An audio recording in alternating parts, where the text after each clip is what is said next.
Good morning. कैसे हो सभी लोग? बढ़िया। तुम लोग भी बैठ जाओ। बैठो बैठो बैठो बैठो। कितनी देर खड़े रहोगे? थोड़ी देर तो बातें करेंगे। विनीत बब्बू जी हमारे बीच में है सर, आपका धन्यवाद।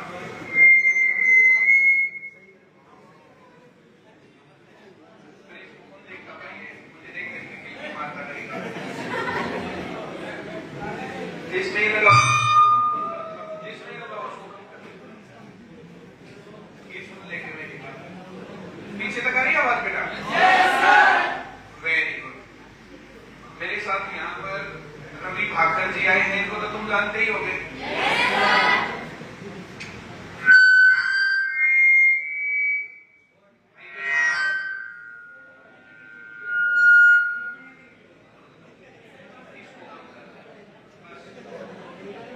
अब आवाज है पीछे तक, अब इसको छेड़ना।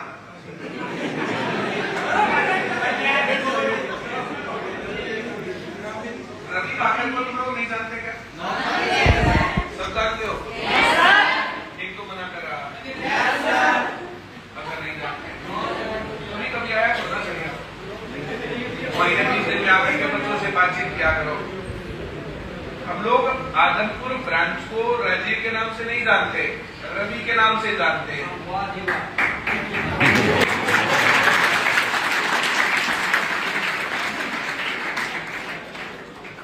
रवि का कजन है राजीव, और जो भी इंस्ट्रक्शन हमें देनी होती है तो वो हम जनरली रवि को ही देते हैं। हमने ये ब्रांच रवि को ही दे रखी है। हमारी तरफ से ब्रांच ओनर यहाँ पर रवि है।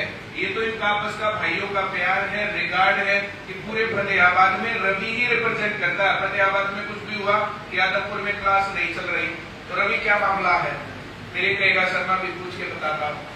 वहाँ कूलर नहीं चल रहा, हवा नहीं चल रही, कोई और इश्यू आ गया, तुम लोग ऐसे ही मामले पर हमें याद करते हो। राजीव हसीना तो याद करते नहीं हो। Very good. तो रवि यहाँ की ब्रांच को रिप्रेजेंट करता है हमारी पार्ट पर। इसका मैं आदमपुर आने पर स्वागत करता हूँ, बहुत स्वागत करता हूँ।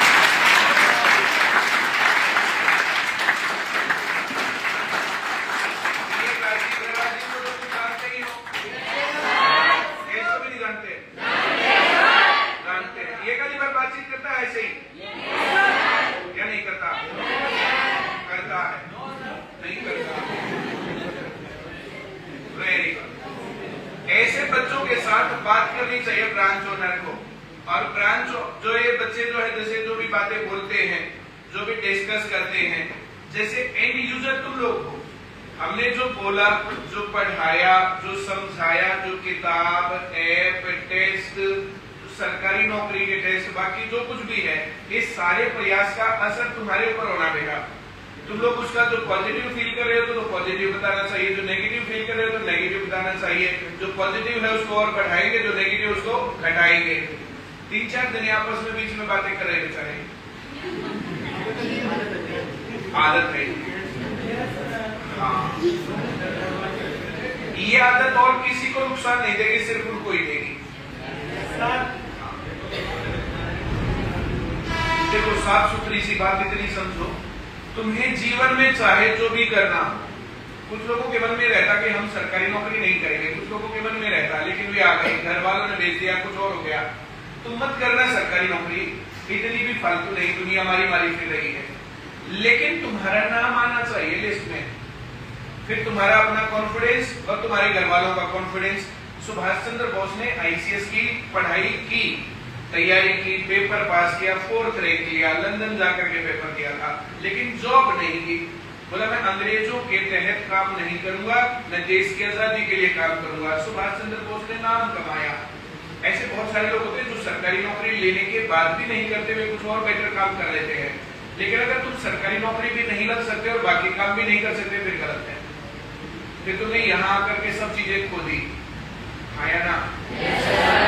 तो राजीव तुम्हारे साथ अगर हफ्ते में 10 दिन में 15 दिन में बात नहीं करता है तो इसका नुकसान तुम्हारे साथ है। तुम अपनी बात पे कैसे बताओगे? राजीव क्यों नहीं बात करते इनके साथ? करते हैं? ये जो मना कर रही है आते नहीं होते, बहुत अच्छे लोग। ऐसे इस प्रकार से कुछ लोग है ना गलत सूचना दे देते हैं, गलत बात कर देते हैं, तो ऐसा करने से हम तुम्हारी बात नहीं मानते। साफ सुथरी बात यह है, जैसे तुमने कोई भी किसी भी स्टूडेंट ने कुछ भी किया तो हम इनको बताते हैं तुम्हारे बारे में ये रिपोर्ट आई है, ये सही है या गलत है। अगर सही है तो ठीक कर लो और गलत है तो उसको इग्नोर करो। आया ना? वेरी गुड, बहुत बढ़िया। तुमने बहुत बार नाम सुना होगा हरीश हासी। ये हरीश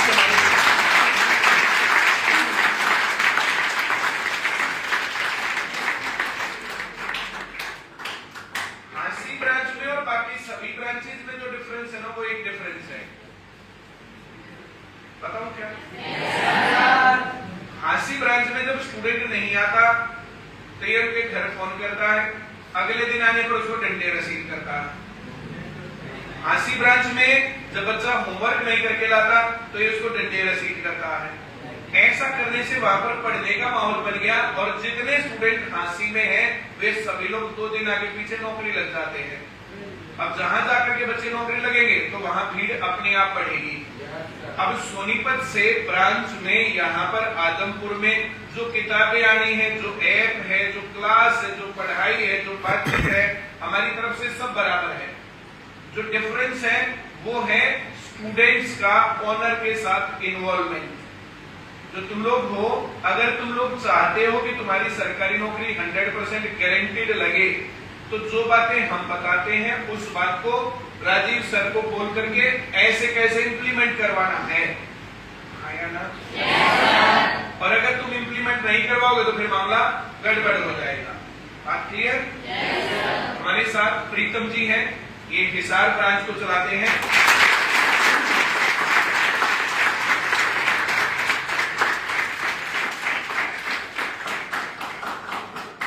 ये जितने ब्रांच होकर यहाँ पर ये जो विनोद है ये मेरे मामा का लड़का भी है और सिरसा ब्रांच भी चलाता है। सिरसा ब्रांच से पहली बार टॉपर निकला था, तुम लोगों को पता ही होगा, मैंने बहुत बार बोला। सिरसा ब्रांच से पहली बार जितने बच्चे थे सारे के सारे ब्रांच से सिलेक्ट हो गए। सिरसा ब्रांच से जो पहली बार का मामला है तो 2017 की घटना, वो 2017 में भर्तियां हुई थी। 2017 की भर्ती होने के बाद कुरुक्षेत्र वाला जो ना कुरुक्षेत्र ब्रांच का ऑनर था, उसका फोन आया मेरे पास और लिटरली रो रहा था वो। ही वॉज क्राइंग, आंसू थे, रो रहा था। बोला सर सेंटर में मन नहीं लगा। क्यों? बोला जी जितने बच्चे थे सारे लग गए, अब सेंटर खाली पड़ा है। मां फिर तुम बच्चों को यही रखना चाहता था, ये चाहता था कि जब आए पढ़िए और नौकरी लग जाए। बोला जी नौकरी तो लग जाए तो ठीक है, पर थोड़े थोड़े लाख जाते मेरा बीजी लाख आया ना। उसी टाइम से चालू हुआ था। विनोद उससे पहले का मामला था। तो इसके पास इस प्रकार से एक तो बार ये घटना हो रही थी कि जितने स्टूडेंट हैं वे सभी लोग सिलेक्टेड। और ये पिछली बार भी और उससे जो 2024 वाला मामला था तो उसमें पुराने स्टूडेंट कहाँ बच गए, सभी लोग ही लग गए थे। हर एक ब्रांच का मामला था। लेकिन इस प्रकार से सिलेक्शन ये फतेहाबाद बाद में आया था, आदमपुर तो और बाद में आया था। उससे पहले तो जो है सिरसा की बात मैं बता रहा हूँ 16 में चालू किया था। हम लोग विचार कर रहे थे 1 जनवरी 2016 से शुरू करेंगे, लेकिन टेक्निकल इश्यूज के चलते वो 14 जनवरी 2016 को शुरू हुआ था। सही बता रहा हूँ ना? बहुत इंपॉर्टेंट जैसे माइलस्टोन्स है, कुछ माइलस्टोन्स मैं तुम्हें बताऊंगा कि हम लोग जो ये जिक्र कर रहे हैं, जो ये बातें हैं और जो ये यहाँ तक पहुंचने की जर्नी है, इस जर्नी में जैसे सिर्फ हमारा योगदान नहीं, ब्रांच वालों का भी योगदान है। और जैसे मैं कुरुक्षेत्र वाले का ऐसे अलग अलग बहुत सारी बातें हैं, सारी बातें मैं बताऊंगा तो 2-4 दिन लग सकते हैं। तुम लोग जैसे जितनी बार मैं क्लास में बताता हूँ मेरी बातें बहुत ज्यादा रिपीट होती है, अलग अलग होती है। एक बारी पूरी नहीं होती, रिपीट कहां से करें, ये इश्यू है। तो ये विनोद है जिसके कारण हम लोगों को ये 100% हौसला मिला था कि जो मैंने सोचा है वो बिल्कुल सही है और बच्चे ऐसे पढ़ेंगे जहां पर टीचर्स नहीं है वहां भी बच्चे पढ़ेंगे और वहां से भी सिलेक्शन लेंगे। और इसका एग्जांपल आदमपुर ब्रांच भी है। अभी रवि अपने उद्बोधन में क्या कह रहा था कि हर गांव से यहाँ पर बच्चे आते हैं और हर गांव से सिलेक्टेड भी है, क्या नहीं है? तो ये आदमपुर में तो मैं पहली बार आया, और बाई फेस तो मैक्सिमम तुम लोगों को पहली बार ही दिख रहा होगा, एक आधी बार हो सकता है फतेहाबाद या कहीं और इधर उधर हिसार वगैरह मिल लिया हो, पर मैक्सिमम लोगों को पहली बार मैं इस प्रकार से देख रहा हूं। 2008 में जब मैंने सेंटर शुरू किया तो 2008 से पहले 8 साल का एक्सपीरियंस मेरे साथ था। जो ये बच्चे बीच में हंस रहे थे और मैं कह रहा था कि अगर तुम्हें सरकारी नौकरी ना लगना हो, कुछ और करना हो, तो 2000 में मैं पढ़ने गया। मेरा फर्स्ट अटेम्प्ट में सीजीएल क्लियर हुआ। मेरा सीजीएल जब तक क्लियर होता, ज्वाइनिंग आती, उससे पहले मेरा सीआईएसएफ में, सीआरपीएफ में असिस्टेंट कमांडेंट पोस्ट पर सबसे पहला सिलेक्शन था। तैयारी शुरू करने के बाद, उससे पहले एक बार दिल्ली पुलिस में भी हुआ था, उससे पहले जेबीटी में भी एक सिलेक्शन हुआ था, लेकिन तब तक जो उस प्रकार से स्ट्रक्चर्ड तैयारी में नहीं करता था। 2000 के बाद की बात है। 2000 में मैंने पढ़ाया, अप्रैल तक पढ़े थे हम लोग, 18 अप्रैल का पेपर था। उसके बाद 18 अप्रैल से ही और 18 जून तक 2 महीने मैंने पढ़ाया। उसके बाद फिर मेंस रिजल्ट आ गया था, फिर मैंने मेंस की तैयारी करी थी, मैंने फिर पढ़ाया, फिर ऐसे पेपर आते गए, पढ़ता भी गया, पढ़ाता भी गया। ये स्टोरी शुरू हुई 2000 में। 2000 में शुरू होने के बाद मैंने बहुत सारे सेंटर्स में कभी पढ़ा और कभी पढ़ाया, कभी पढ़ा कभी पढ़ाया। 2005 की मैं बहुत बार बातें करता हूँ, उस टाइम पर मैं पढ़ा था। अब वहां से मेरी लाइफ बहुत ज्यादा चेंज हुई थी। बबीता मैम के साथ मेरे जो है वहां से आती हुई थी, उसके बाद हमारी लाइफ का एक टर्न ले लिया था। 2008 में हमने पहली बार 50-50 में सेंटर खोला। उससे पहले 1-2 बार और खोले थे, लेकिन असफल प्रयास थे। पढ़ा करके पैसा कमाया, सेंटर खोला, उसमें कुछ लॉस भी हो गया, दोबारा फिर बंद कर दिया, फिर से सेंटर में पढ़ाया, फिर से हर बार कुछ ना कुछ चूक होती है और फिर हर बार अपनी गलती से आदमी सीखता है। फिर हमने सीखा। 2000 से 2008 तक कई बार पढ़ा, कई बार पढ़ाया, कई बार सेंटर खोला और बंद किया। 2008 में फिर हमने शुरू किया। सुरेश सर के साथ हमारा टाइप लंबा नहीं चला, सुरेश सर के साथ हमने खोला था और उसके बाद फिर हमने 2009 में आईसीएस बनाया, जिस आईसीएस में तुम लोग बैठे हो। 2009 में जब हमने आईसीएस बनाया तो छोटा सा था, 20-22 बच्चों के बैठने की जगह थी और वहां से आज बढ़ता बढ़ता यहाँ तक पहुंचा। 2013 में हमने अपनी बिल्डिंग बना ली थी। नंबर 1 सेंटर सोनीपत का था, उस दिन से आज तक नंबर 1 सेंटर सोनीपत का है। 2014 में बहुत इंक्वायरी आती थी ब्रांचेस की। सरकारी नौकरी की गारंटी देने वाला सेंटर कोई नहीं था। 500-700 लोगों में से एक आधा बच्चा सिलेक्ट हो गया तो अपनी पीठ थपथपाते थे, हमने बच्चे का सिलेक्शन करवा दिया। तो हम लोगों ने 100% रिजल्ट दिया, इसलिए बहुत ब्रांचेस आती थी। ब्रांचेस में जाकर के पढ़ाएगा कौन, ये बड़ी इशू था। तो हमने ये टेक्नोलॉजी डेवलप की, जो अभी रवि ने जिक्र किया कि यहाँ पर ब्रांच तो खुलने को तैयार थी, लेकिन टेक्नोलॉजी नहीं थी हमारे पास। इसलिए सिरसा से क्लास लाते और यहाँ पर चलाते अगले दिन। आज क्लास पढ़ाई जा रही है, पढ़ा अगले दिन रहे हैं, आज क्लास चलाई जा रही है, पढ़ा अगले दिन रिकॉर्डेड। और फिर उसके बाद अब तो लाइव क्लासेस, अब तो टेक्नोलॉजी ने बहुत विकास किया है। 2014 से 2024 10 साल तो टेक्नोलॉजिकल ग्रोथ बहुत ज्यादा हुई है हमारे देश में, मानते हो? 2014 में हमने ऑनलाइन क्लास पहला सेंटर पानीपत चलाया, लेकिन वहां बहुत सारे इश्यूज होते थे, दिक्कत होती थी। ऐसे कैमरे नहीं थे, ऐसे माइक नहीं थे, साउंड सिस्टम नहीं थे। अब देखो कितनी बढ़िया साउंड सिस्टम है पूरा, जो तब से अब तक लगातार। शुरुआत में तो इसने 1-2 बार खिड़की मारी, ऐसे ही जब मारता हूं तो बच्चे मारते हैं कि ऐसे ही साउंड सिस्टम भी मारता है। लेकिन फिर सेट होने के बाद बच्चे भी सही शांति से बैठ के सुनते हैं और माइक भी अपना काम सही से करता। कर रहा ना? This is technological growth. ये टेक्नोलॉजी है जिसके कारण इस प्रकार से साउंड सिस्टम अब हर जगह पर बढ़िया मिल जाते हैं, हर जगह पर।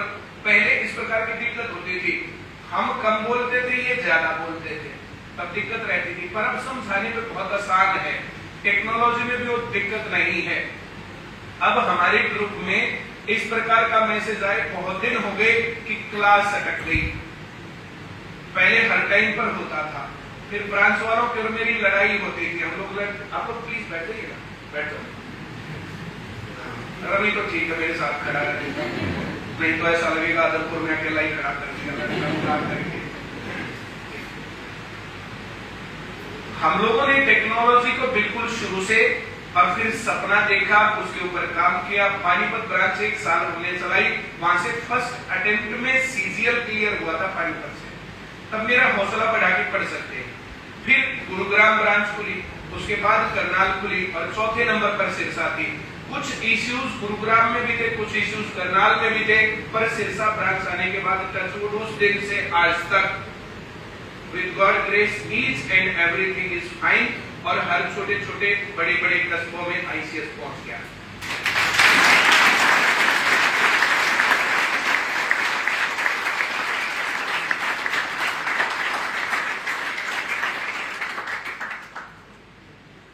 मेरे साथ सोनीपत से आज मैंने तुमने देखा होगा स्टेटस कि मेरे साथ पवन सर के भांजे की शादी में कौन जाएगा, तो उससे पहले ब्रांचेस में भी भेजे। तो मेरे साथ 2 जने आए हैं, एक तो है अंकित पटवारी लगा हुआ इधर, और दूसरा प्रशांत। दोनों लोग मेरे साथ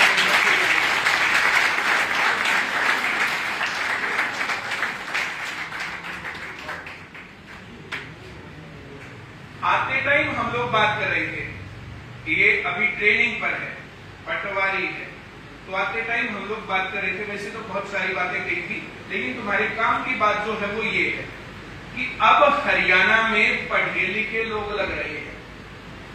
अब हरियाणा में ये पढ़ा लिखा है, इसने पेपर पास किया है। मैं दोनों से बात कर रहा था कि इसका पेपर पास हो गया, मेरा नहीं हुआ, तो मैंने क्या कारण है, तो इसने कहा कि मेरा कारण है कॉन्फिडेंस की कमी। कॉन्फिडेंस कहां से आता है, तो घर से बाहर निकलेंगे, आप जैसे बाहर आया है तो इस प्रकार से घूमा कम है। किसी भी आदमी को कॉन्फिडेंस बढ़ाना तो घर से बाहर जाकर के लोगों के साथ बातचीत, घूमना फिरना और सब चीजें काम सीखो, कॉन्फिडेंस अपने आप आ जाएगा। पहली बार जाते तो बहुत डर लगता, दूसरी बार जाते तो सही लगता, तीसरी बार में तो मजा आ जाता। आया ना? उसके बाद अंकित से जो मेरी बातचीत हो रही थी कि अब सरकार में जो लोग लग रहे हैं वे हैं पढ़े लिखे। पहले सरकार में लोग लगते थे ऐसे ही, और आदमपुर में तो मेरे ख्याल से तुम्हारे दादा वगैरह पापा वगैरह बताते होंगे नौकरी यहाँ कैसे लगती है या नहीं। अब बदल गया जमाना, अब वो गुस्सा करते होंगे यार क्या जमाना है, पहले ज्यादा जमाना बढ़िया था। लेकिन बदलते जमाने के साथ तुम लोग बदल रहे हो, और तुम लोगों ने ये विचार किया है कि हाँ अब जमाना बदल गया और पढ़ के नौकरी लगना है। कैसे नौकरी लगना, पता चल गया ना तुम्हें? अपने लिए जोरदार ताली बजाओ।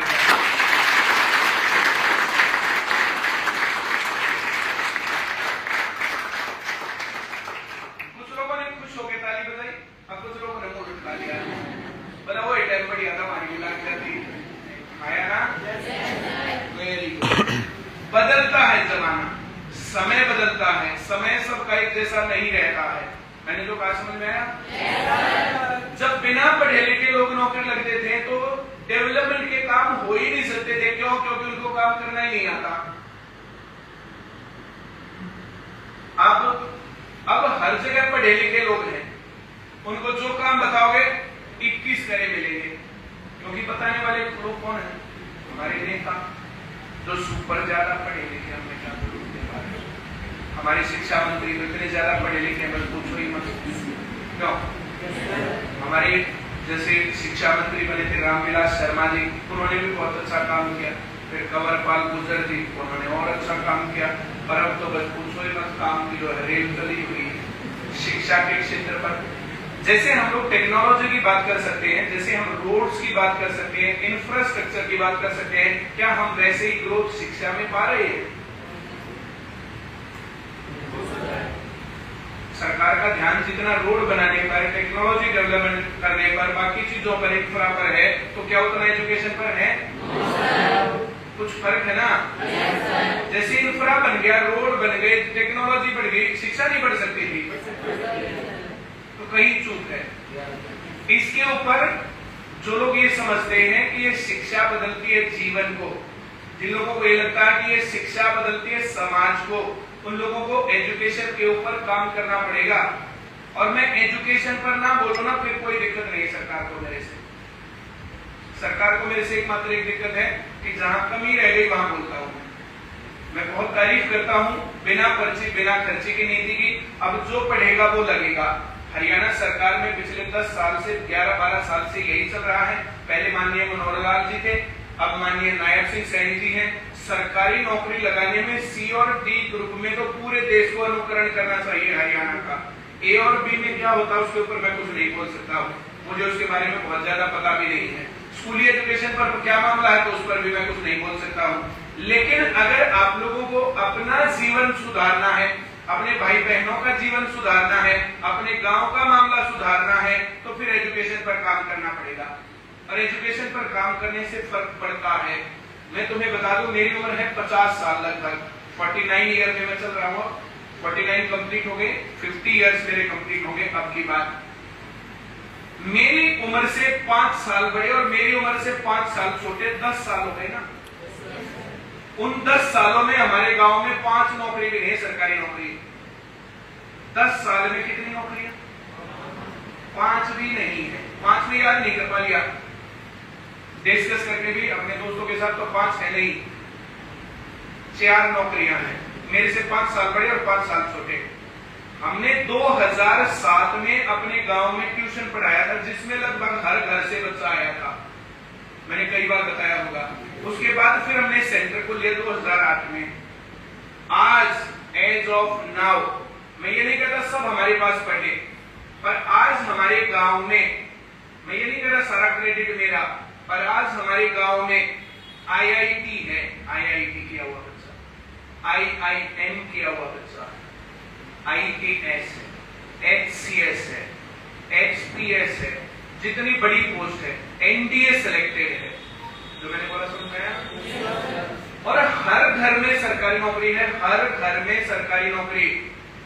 ऐसे नहीं कि ढूंढ ढूंढ करके लगा दिए, बल्कि ऐसे कि सभी लोग पढ़े और पढ़ के नौकरी लगने का। अब हमारे गांव में 3 प्रकार के लोग हैं। कितने प्रकार के? एक प्रकार के लोग वे हैं जो नशा करते, बहुत भयंकर नशा, नशेड़ी है, दिन रात सुबह शाम नशा। दूसरे नंबर के हमारे गांव में लोग हैं, वे हैं अपराधी, अपराध के साथ जुड़े हुए हैं, 10 नंबरी हैं, पुलिस दिन रात उनके पीछे है। और तीसरे नंबर पर हमारे गांव में बच्चे हैं, वे हैं सरकारी नौकरी में। कितने टाइप के लोग हो गए? हर एक आदमी हमारे गांव में 3 टाइप का आदमियों में से है। पहले नंबर पर नशेड़ी, अपराधी और या सरकारी नौकरी में। एक भी घर ऐसा नहीं जिसमें सरकारी नौकरी ना हो, और ऐसे बहुत सारे घर हैं जिसमें जितने बच्चे हैं सब के सब सिलेक्टेड। जैसे मैंने काम किया 2007 की बात कर रहा हूं मैं, आज 2007 से 2026 19 साल हुए हैं। हमारे गांवों में पढ़ाई लेकर और बाकी चीजों को लेकर के तस्वीर बदल गई। देखो, नशे के रास्ते पर बच्चा ना जाए उसके लिए क्या करना है। नशे के रास्ते पर बच्चा तब जाता जब बच्चे को 6वीं 7वीं 8वीं क्लास में पढ़ाई समझ में नहीं आती। 6वीं 7वीं 8वीं क्लास में वो पढ़ाई से हटता है और वो इधर उधर ध्यान भटका करके या तो नशेड़ियों के साथ या अपराधियों के साथ या लड़के लड़कियों के गलत संबंधों में जाकर के फंसता है। वो एक सामाजिक तत्व बनता है, उसके ऊपर फिर कोई विश्वास थोड़ी करेगा। एक आदमी नॉर्मल है, दूसरा आदमी नशेड़ी, तुम किस पर विश्वास ज्यादा करोगे? एक आदमी नॉर्मल है, एक अपराधी, किस पर ज्यादा विश्वास करोगे? ये बच्चा जो ना वहां से असामाजिकता यहां से आती है, फिर उसको चल भाई तो चल, वो अगर बढ़िया बात भी बताता हो ना तब भी उसकी बात कोई सुनता नहीं है। इस प्रकार से तो आज जो हमें काम करने की जरूरत है वो ये काम करने की जरूरत है कि बच्चा नशे के रास्ते पर ना जाए, नशेड़ियों के संपर्क में ना पहुंचे। तो उसके लिए माँ बाप को स्पेशल ध्यान करना होता है। माँ बाप टीचर्स के साथ मिले और बच्चे की खूब सुननी चाहिए। दिक्कत क्या, बच्चे की सुनते नहीं, समझ में नहीं आया, कोई नहीं। टीचर की दिक्कत, कोई नहीं। घर वाले सुनते नहीं, बातचीत नहीं करते, वहां पर दिक्कत आती है। तो अपने बच्चों को, अपनी नस्लों को, अपने गांव, देश, समाज को बचाना है तो उसके लिए इतना काम करना होता है और उतना करना चाहिए।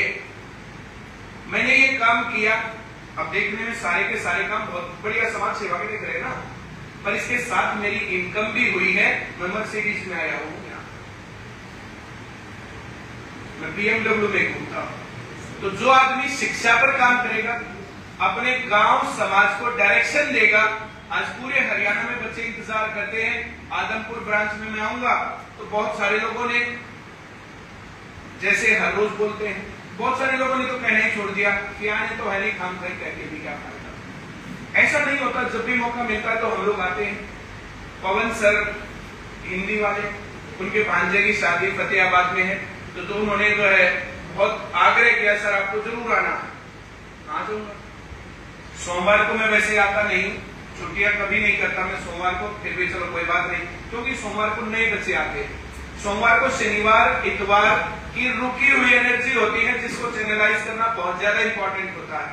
मेरी सोमवार की क्लास अगर कभी तुमने नोटिस किया तो हमेशा सबसे ज्यादा दमदार होती है, पर आज उनकी रिक्वेस्ट पर मान चलो कोई बात नहीं, तो मैंने रवि को तुरंत से फोन किया कि मैं फतेहाबाद आऊंगा। फतेहाबाद मुझे 23 तारीख को भी आना है, तो फतेहाबाद ये कई बार रिक्वेस्ट कर चुके थे, सर आदमपुर, भट्टू और रतिया, तो मैंने कहा 2 ब्रांच विजिट करेंगे, 3 नहीं करेंगे। 3 करने के बाद फिर आराम नहीं रहता, फिर बच्चों की बातचीत पूरी नहीं होती। बच्चे क्वेश्चंस पूछना चाहे, डिस्कस करना चाहे, बातचीत करना चाहे, स्पीच के दौरान ऐसे देखना पड़ता है, वो टाइम हो गया, चलो भाई गाड़ी तैयार रख दो, एक बार माइक पूरा रखो और भागो। बच्चे कहेंगे सर फोटो खिंचवाना पड़ेगा, खिंचवाना, सर ये सवाल पूछना था आपसे, सामने आए तो ये बातें बोलेगी। तो उस प्रकार से हम लोगों ने एक दिन में 5-5, 7-7 ब्रांच भी विजिट की है, और हम लोगों ने 1-2 भी ब्रांच विजिट की है। तो आराम से आएंगे, बैठेंगे, थोड़ी सी देर बातचीत करेंगे, बच्चों के साथ डिस्कशन करेंगे, प्रॉपर टाइम देंगे, इसलिए मैंने 2 ब्रांचेस था। तो ये नंबर सबका आता है, ऐसी बात नहीं कि भाई हम उस ब्रांच में नहीं आएंगे या उसमें ज्यादा जाएंगे, या फतेहाबाद वाले बच्चे ज्यादा प्यार करते, आदमपुर वाले नहीं करते हैं, वो चांस की कारण है। पवन सर ना ये रिक्वेस्ट करते, ना फोर्स करते, ना मैं आपका, साफ सुथरी सी बात ये है। इसको मैं कई बार कह चुका था कि भाई जो है कर लो प्रोग्राम, लेकिन वो हमारी मैचिंग नहीं बनती, टाइम थोड़ा सा ज्यादा बिजी रहता है इस कारण से, वरना मुझे कोई फर्क नहीं किसी भी ब्रांच के किसी भी स्टूडेंट में। तुम लोग भी उतने प्यार से देख रहे हो, उतने प्यार से फतेहाबाद वाले देखते हैं। कितना अच्छा लगता है कि जब आते हैं तो बच्चे आईसीएस जिंदाबाद, परिमल सर जिंदाबाद, फिर फूलमाला, फिर सब चीजें, फिर स्वागत, किसी भी आदमी को क्यों नहीं अच्छा लगेगा। एक दिन विनोद ने मेरे से पूछा, विनोद तो ये वीडियो बना रहे सिरसा ब्रांच ऑनर, मेरे मामा का लड़का, बोला सर 4 बच्चे आए मेरे पास और उन्होंने कहा सर हमारी नौकरी लग गई, आपके कारण लग गई, हम भटके, आपने हमें टाइट किया, हम जब पढ़ रहे थे तो आपने हमारे को एनकरेज किया, आपने हमें समझाया, परिमल सर से बात करवाई। हमारी नौकरी लगने में परिमल सर से ज्यादा योगदान आपका है, उन बच्चों ने कहा। उन बच्चों के जाते इसने भावुक होकर के मेरे पास फोन किया, बोला सर आपको कितना अच्छा लगता होगा, आज मुझे जब ये 4 बच्चे बातें कह के गए मुझे बहुत अच्छा लगा। तुम्हारी नौकरी लगवाने में जितना एफर्ट मेरा है उससे कहीं ज्यादा एफर्ट है राजीव का। तुम लोग राजीव के प्रति जो है रवि है, मैंने रवि का नाम लिया, भाई कुछ भी कहानी होती है, सब मैनेज करना तुम्हारा काम है, यहाँ पर ये लोग मैनेज करते हैं, हमें तुम्हारी ब्रांच के नाम का कुछ भी नहीं करना। साफ सुथरी बात ये है। हांसी ब्रांच के लिए हम क्या करते हैं बताना,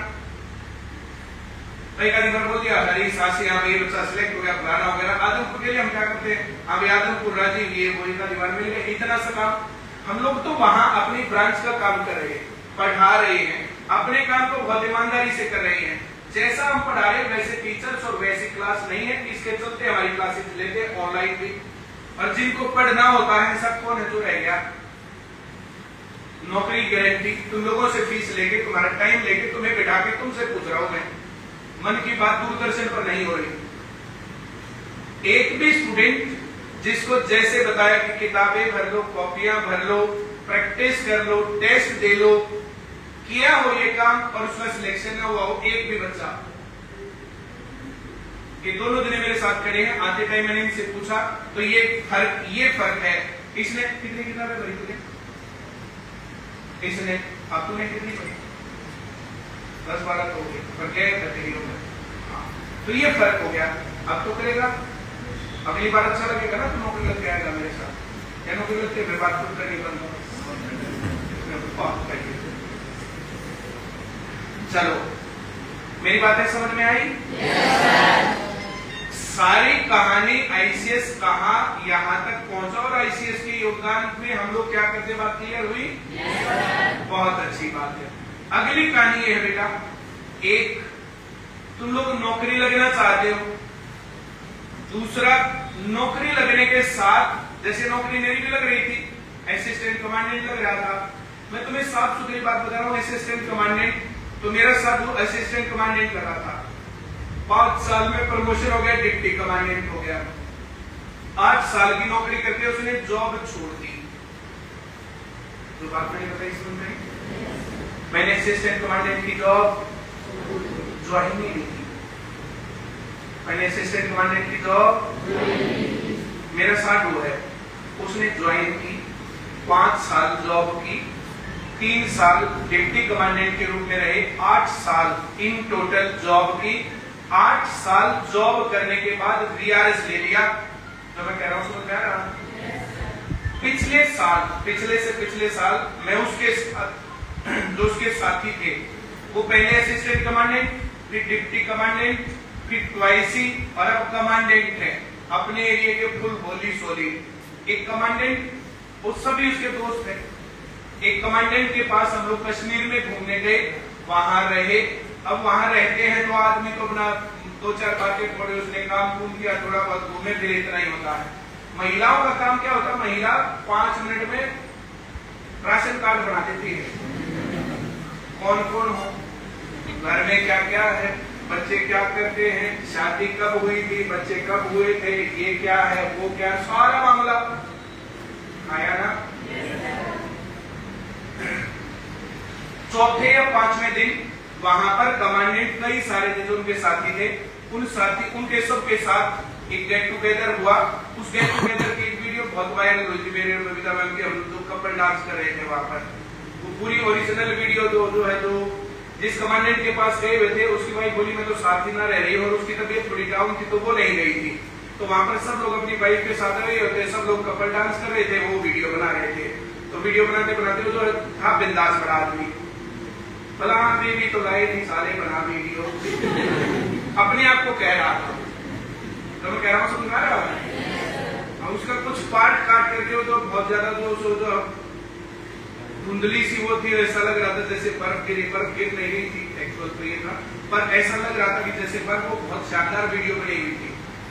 तो हम वहां पर जब घूम रहे थे, घूमते हुए जितने कमांडेंट थे सब लोगों ने, वो मुझे नहीं जानते थे लेकिन जो मेरा साथ था उसको, भाई तूने बहुत अच्छा किया, 8 साल बाद तूने जॉब छोड़ दी, जॉब छोड़ के जो अपना काम किया दैट इज मोर इफेक्टिव। तो मैं तुम लोगों को ये सारी बात बता रहा हूं, जब तक तुम्हारा स्टैंड नहीं है, पढ़ो, जॉब लगो, पैसा कमाओ और जॉब को आखिरी टारगेट मत मानना। इससे ऊपर काम करने को बहुत कुछ है। मैं जॉब करके चला जाता तो कौन पूछता? अब जितने कमांडेंट उनको कौन और कितना जान रहा है? ऐसा कौन सा कमांडेंट था जो हमें नहीं जानता था?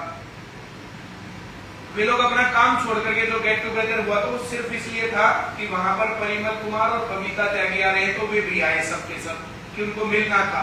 वीडियोस में, रील्स में देखा, बस जैसे तुम्हें मिलना था वैसे उनको भी मिलना था। और वहां पर एक गेट टुगेदर बहुत बढ़िया हुई, बहुत सारे लोग उसके अंदर थे।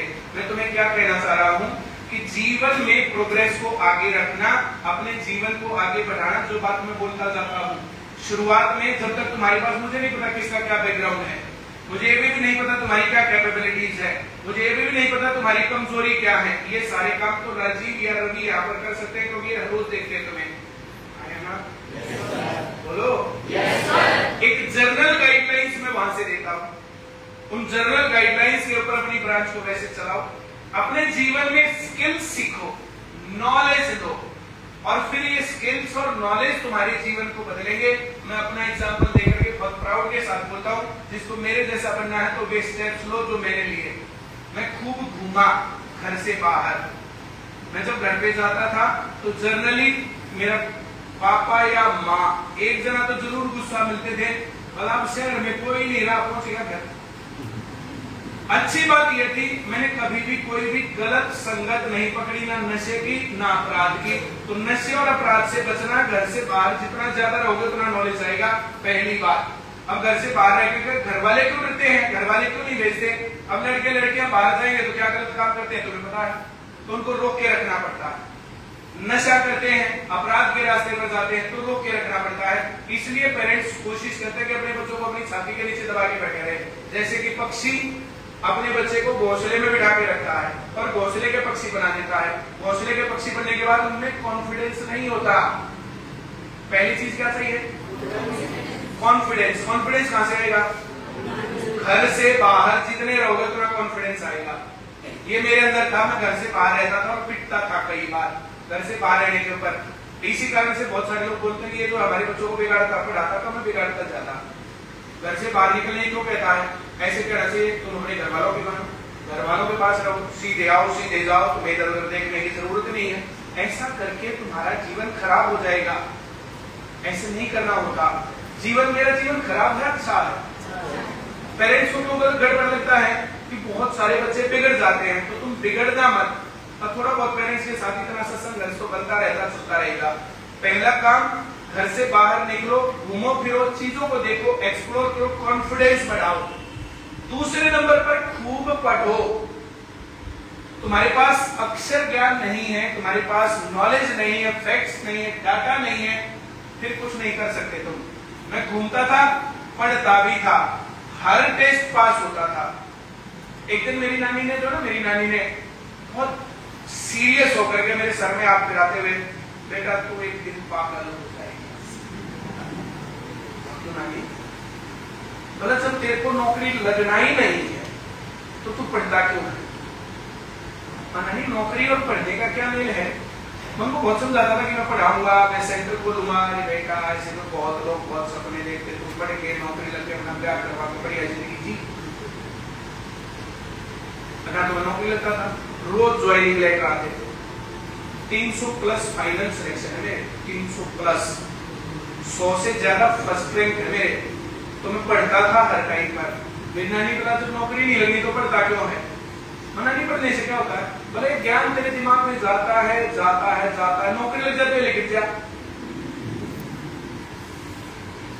वो क्या सोचते थे, सारा पढ़ा, पेपर में गए, लिख दिया, सब साफ, पेपर ना खाती, फिर दोबारा पढ़ो, फिर पेपर दो, फिर सब खाली। मना नहीं, ऐसा नहीं होता। पूरा होता है कि ज्ञान तेरे अंदर जाएगा और जाएगा और जाएगा, और एक दिन तेरा दिमाग चल जाएगा, फिर तू पैकी बातें करेगा। तो मैं कह रहा हूँ, सुन रहा है? मैं अपनी नानी को समझा नहीं पाया, पर सेंटर मैंने अपनी नानी के आगे खोल लिया था, ब्रांचेस मेरी नानी के आगे शुरू हो गई थी। और जब वो गई, मैं ये कह सकता हूँ मेरी तरफ से तो 100% सेटिस्फाइड हो गई। तब मेरी शादी भी हो गई थी, मेरे बच्चे भी हो गए। मेरी नानी जब गई, मेरी दादी नहीं देख पाई ये सब, मेरे दादा नहीं देख पाए, मेरे पिताजी और पहले चले गए थे। अब उनके बारे में मैं क्या कह सकता हूँ, ये प्रकृति का नियम है, आना है जाना है। कुछ लोग जल्दी चले गए, कुछ लेट चले गए, पर अपने मिशन को, अपने टारगेट को नहीं बीच में छोड़ना चाहिए। और इतने स्किल्स तुम्हारे ऊपर हो, पता नहीं होता किसके ऊपर कब कौन सी आफत आ जाए। अपने आप को इतना मजबूत रखो कि आर्थिक तौर पर तुम्हें दिक्कत ना हो। अब पापा दादा और इन सबको देखते हुए मुझे है अच्छा नहीं लग रहा है, पर एक रियलिटी सबके सामने होनी चाहिए, एक चीज सबके सामने होनी चाहिए। बहुत बार तुम लोग स्क्रीन पर इन बातों को देखते हो, आमने सामने सुनने का मजा ही कुछ और होता है। वो जो बात करने वाले लोग हमें भी सुन रहे थे, बाकी तो सुन ही रहे थे। तो मैंने बोला, समझ में आया? yes, पहले नंबर पर घर से बाहर निकलो, लेकिन ऐप मत लाना जोड़ के। दूसरे नंबर पर खूब पढ़ना है। नौकरी का टारगेट लिया ना, तो नौकरी लगनी है। कुछ और काम भी करना ना, तब भी ज्वाइनिंग लेटर अपनी जेब में रखो, दिखा दो किसी को भी। गहरा मत समझना, पेपर पास कर रखा, नौकरी लगी हुई है। तो मैं कह रहा हूँ, समझ में आ रहा है? मैं किसी भी सेंटर में जाता था, वहां पर हाईली पेड मेरे को जॉब मिल जाती थी तुरंत। मेरे पास ज्वाइनिंग लेटर नहीं रहे, मेरे ज्वाइनिंग लेटर बोला नकली होंगे तो एक क्लास पढ़वा दो। बच्चों ने कहा कि हम नहीं पढ़ेंगे, चला जाऊंगा, उस क्लास के पैसे नहीं दूंगा। ऐसा कभी हुआ ही नहीं कि मैंने पढ़ाया और बच्चों ने मना कर दिया कि इससे नहीं पढ़ेंगे। यहाँ तुम्हारे तक पहुंच गए। बात समझ आ रही है? अपराध, नशे, गलत संगत से, असामाजिकता से बचो। तुम ऐसे होने चाहिए कि हाँ, तुम्हारे ऊपर लोग विश्वास करें, तुम्हारी बात की वैल्यू हो, तुम्हारे घर वाले, तुम्हारे दोस्त, समाज उस बात की वैल्यू करे। मेरी बात की वैल्यू है या नहीं? वैल्यू ना होती तो कौन मेरी ब्रांच खोलता और कौन तुम पढ़ने आते? इसी रास्ते पर, इसी प्रोग्रेस को आगे बढ़ा लो। बहुत सारे लोग पढ़ने आए, ब्रांच की, हरीश तो पढ़ने आया था, आज ब्रांच करके कितना नाम कमा रहा, कितना पैसा कमा रहा, इसको क्या दिक्कत है? तो मैंने बोला, समझ में आया? तो सबके सामने जीवन में आगे बढ़ने का रास्ता है, सभी लोग बढ़ सकते हो। मुझे अपनी तरफ से इतनी बातें कहनी है। आदमपुर ब्रांच के निवासी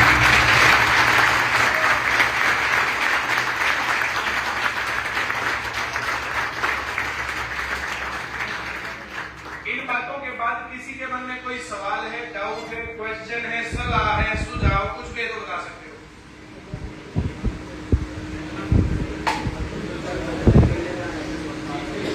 घूमने अकेले जाना है या साथ लेके जाना है? पहले जाना चाहिए पूरी फ्रांस या अपने कोई सारे साथियों के साथ। दूसरे नंबर पर जाना चाहिए उस ग्रुप को थोड़ा छोटा करके, फिर थोड़ा और छोटा करके। अकेला घूमने जाना भी खराब नहीं होता। मैं कई बार ऐसे ही अपने साथ किसी को भी नहीं लाता, मैं वहां से यहाँ तक बढ़िया गाने लगाए, वहां से यहाँ तक मजे करता हुआ अकेला। मुझे ड्राइव करने में बड़ा मजा आता है, मैं ड्राइवर जनरली नहीं रखता, एक दो बार रखा उसने बिगाड़ दिया होता उसको। फिर मैंने बीच में उतरा, भाई साहब तू यही माफी दे दे, मुझे यही मतलब फिर मैं किराया लिया घर जा। अकेले जाने में मुझे अच्छा लगता है, दो चार आदमी होते तभी अच्छा लगता है। आज जैसे ये लोग मेरे साथ थे, इन लोगों के साथ हमने डिस्कशन किया, गाने सुने, रील बनाई, सब कुछ किया। ऐसा नहीं था क्या तेरा बात जाना, मैं ऐसा कभी नहीं